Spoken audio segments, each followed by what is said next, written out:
ये आपका एक दिन जियो के साथ जो प्रोग्राम है, उसके अंदर हर इंटरव्यू खातून के बेडरूम से क्यों स्टार्ट होता है? ये क्या तरीक़ाकार है? मतलब मर्दों के भी आप इंटरव्यूज़ करते हैं, उसमें तो कभी आप बेडरूम में नहीं गए।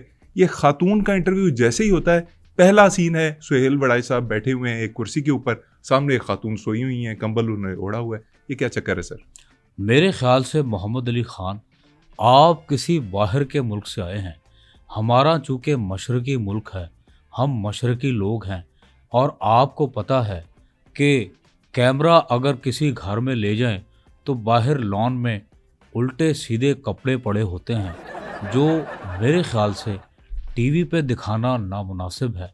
तो बेडरूम एक ऐसी जगह है कि जहाँ पे कैमरा खुले, तो कोई मसला ना हो और रंगीनी नज़र आए।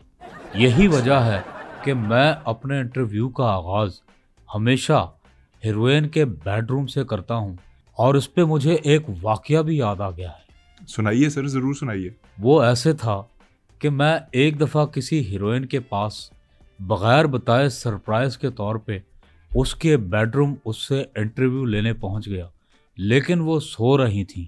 मैं आधा घंटा बैठ के उनके चेहरे को देखता रहा, लेकिन जब हीरोइन होश में आई तो उसने एक चीख मारी और कसम से उसकी चीख की भी चीख निकल गई, यानी आवाज़ ही नहीं आ रही थी। ऐसे कुछ हुआ था।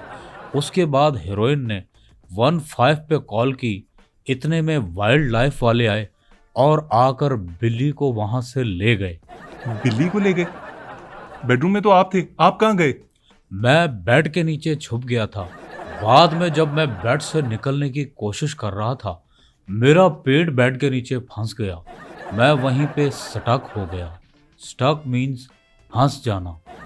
इतने में देखा कि कोई और इंटरव्यू लेने आया और उस बंदे ने वो टिका के इंटरव्यू लिया कि बस मत पूछें। मैं नहीं पूछूंगा सर, मुझे समझ आ रही है कि आप किस इंटरव्यू की बात कर रहे हैं और कैसे इंटरव्यू की बात कर रहे हैं। अब ये बताइए कि कोई ऐसा लम्हा आपके करियर में जिसने आपको रुला दिया हो इंटरव्यू ने? मोहम्मद अली ख़ान, मैंने दुनिया के बड़े नामी गिरामी लोगों का इंटरव्यू किया है। मेरी आंख से कभी आंसू नहीं छलका, लेकिन मुझे याद पड़ता है एक मोची का मैं इंटरव्यू करने गया। जब मैंने मोची का इंटरव्यू शुरू किया, मेरी आंखों से आंसू जारी हो गए, जो कि थमने का नाम ही नहीं ले रहे थे। इतनी ज्यादा दर्दनाक कहानी थी उस मोची की कि आपकी आंखों से आंसू आ गए? कहानी तो शुरू ही नहीं हुई थी, लेकिन उससे पहले आंसू आ गए। वो कैसे सर? मोची को मैंने कहा, मैंने आपका इंटरव्यू लेना है। उसने मूड़ा पेश किया। मैं जैसे ही मूड़े पे बैठा, पता नहीं एक लंबा कील मेरे मूड़े में पेवस्त हो गया और मेरी आंखों से आंसू जारी हो गए।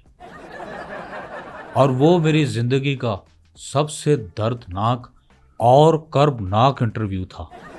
सुहेल साहब, आप यकीन कीजिए कि जब मैंने आपसे पूछा कि कोई ऐसा लम्हा जिसमें आपकी आंखों से आंसू निकल आए हों, दर्दनाक इंटरव्यू हो, उसका मकसद ये नहीं था कि आपको फिजिकल तकलीफ कहाँ पहुंची। प्लीज़ मेरे इंटरव्यू की जो साख्त है उसको समझने की कोशिश कीजिए।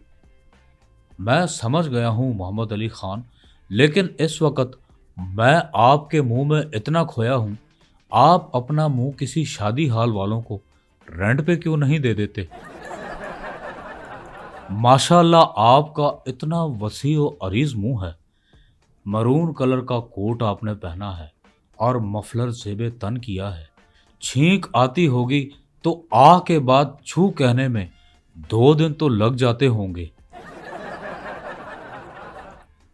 सर, आज तो लग रहा है जैसे मेरे मुंह का इंटरव्यू हो रहा है। एक तरफ ऑडियंस है कि मेरे इस ट्रिम करवाने के ऊपर, दाढ़ी ख़त्म करवाने के ऊपर ऑडियंस ने मेरी वो क्लास लेनी शुरू की हुई है कि समझ ही नहीं आ रही कि क्या जवाब दूँ। ऑडियंस ने आपकी क्लास नहीं लेनी शुरू की, क्लास को आप हज़फ कर दें।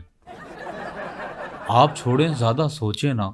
ये आप जैसे बच्चों के सर के ऊपर से गुजर जाने वाली बात है। सर, आप नहीं आएंगे बाज। मैं अगले सवाल की जानिब बढ़ता हूँ। आप इतने बड़े सियासी पंडित हैं, पाकिस्तान के लोग आपसे मोहब्बत करते हैं एज ए हाँ, जर्नलिस्ट। मोहब्बत मुझसे करते हैं, लेकिन मैं कभी कभी सोचता हूँ ये कैसी मोहब्बत है। अगर मुझसे लोग मोहब्बत करते हैं तो आज तक किसी खातून या दोशीज़ा ने मुझे लाल गुलाब आके क्यों नहीं पकड़ाया?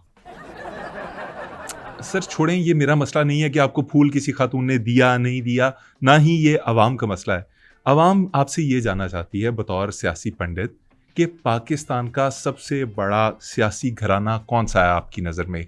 क्या शरीफ ख़ानदान, भुट्टो ख़ानदान या खान साहब की जो लेगेसी है वो? कौन है सबसे बड़ा? क्या कर रहे हैं सर? मैं आपसे सियासी घरानों का पूछ रहा हूँ, आप अंदर सलूट ले आए हैं।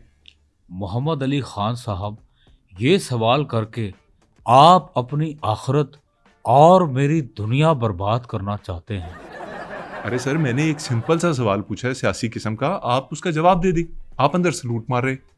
इस सवाल पे आपका सलूट ही बनता था, और ये वो सलूट नहीं जो आप समझ रहे हैं।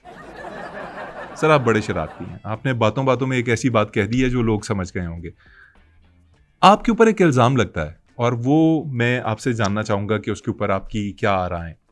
लोग कहते हैं कि आप बड़े खुश खुराक, बल्कि यहाँ तक कहते हैं कि पेटू हैं। आप जिस शो में भी जाते हैं, जिस गेस्ट के भी पास जाते हैं, वहाँ पे खाना खा के आप इंतहा मचा देते हैं। मतलब जो आपके सामने आता है आप खा जाते हैं।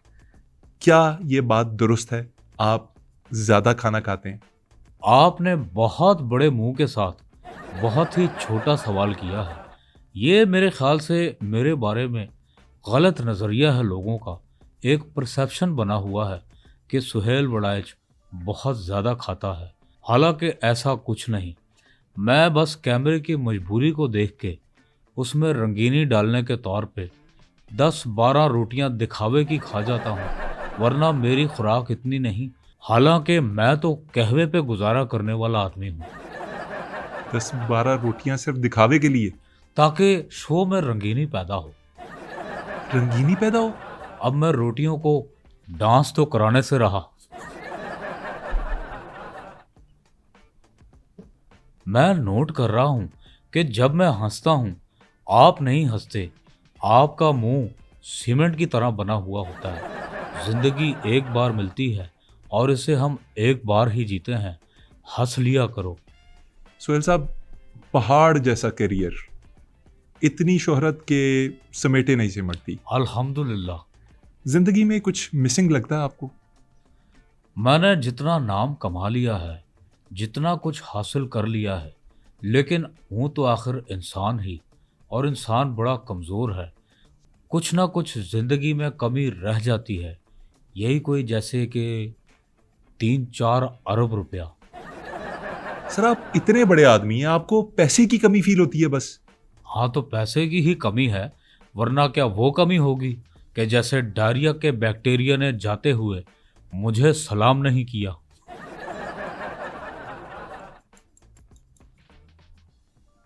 वैसे मोहम्मद अली खान, ठंड बहुत ज़्यादा है, आप अपना मुंह बंद रखा करें। खुदा ना खास्ता आपको कुछ हो गया तो आपके जनाजे पे 2 जो बंदे जनाजा उठाएंगे, कहीं वो भी आपके वजन से दब के मर ना जाएं।